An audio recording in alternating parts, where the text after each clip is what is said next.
dans le cadre de la Journée de l'Afrique organisée par l'Association des historiens du Sénégal, nous avons l'immense privilège d'accueillir aujourd'hui l'un des penseurs majeurs de la scène intellectuelle et politique africaine contemporaine, le professeur Abdoulaye Bathily.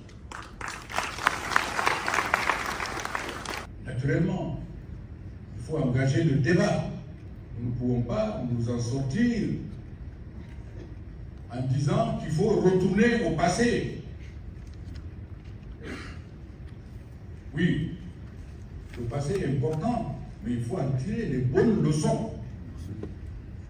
J'entends souvent les gens dire, ah, maintenant, la démocratie a échoué, maintenant, l'Empire Mandingue a créé la chambre de Kourkan-Fougan, il faut qu'on retourne. Non, il faut retourner à Kourkan-Fougan. Nous ne devons pas y retourner, ce n'est pas la voie, ça c'est de l'impasse.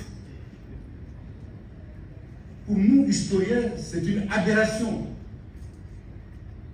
de prôner un retour à Kourkan-Fougan. Kourkan-Fougan est intervenu dans quel contexte historique?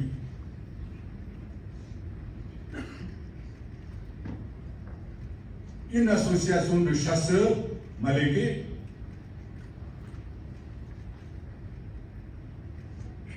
dirigée par Soundiata Keïta a voulu s'émanciper d'abord de l'Empire du Ghana, mais surtout du royaume du Soso, dirigé par Soumaoro Kanté.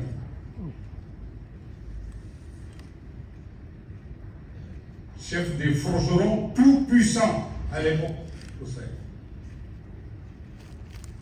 Il dominait cette région.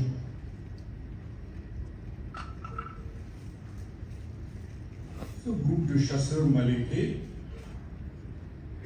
après la victoire, avec leurs alliés, se sont réunis à la plaine de Kourkan-Fougan et ont décidé de se distribuer les rôles. Les vainqueurs, bien entendu, porteurs de carquois et de flèches, vont diriger le pays de manière indéfinie, ad vitam aeternam. Les Keïta vont diriger le Mandin. Les forgerons resteront forgerons, les griots resteront les griots. Chacun restera à sa place. Quid de la mobilité sociale? Quid de la promotion sociale?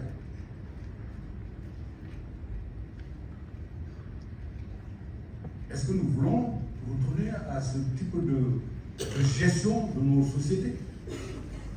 Non. Nous voulons construire des sociétés démocratiques. Il n'y a pas de modèle absolu. La démocratie, c'est quoi? C'est dans une société où chaque citoyen aura sa voix qui compte dans le façonnement du destin de l'ensemble de la société.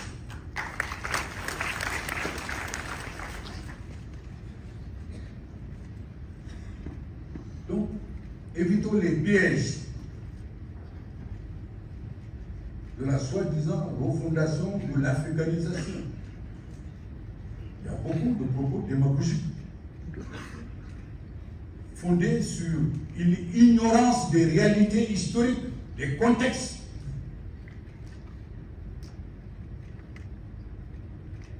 Nous voulons, pour que le projet de libération réussisse, que chaque citoyen africain, là où il est dans son pays,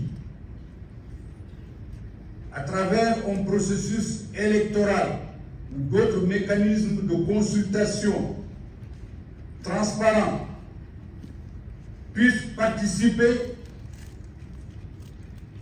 à l'élaboration des idées qui vont permettre à la société de progresser, d'avancer. Et que personne ne soit laissé en route. C'est ça l'essence même de la démocratie. On peut l'appeler autre chose, mais c'est ça, fondamentalement.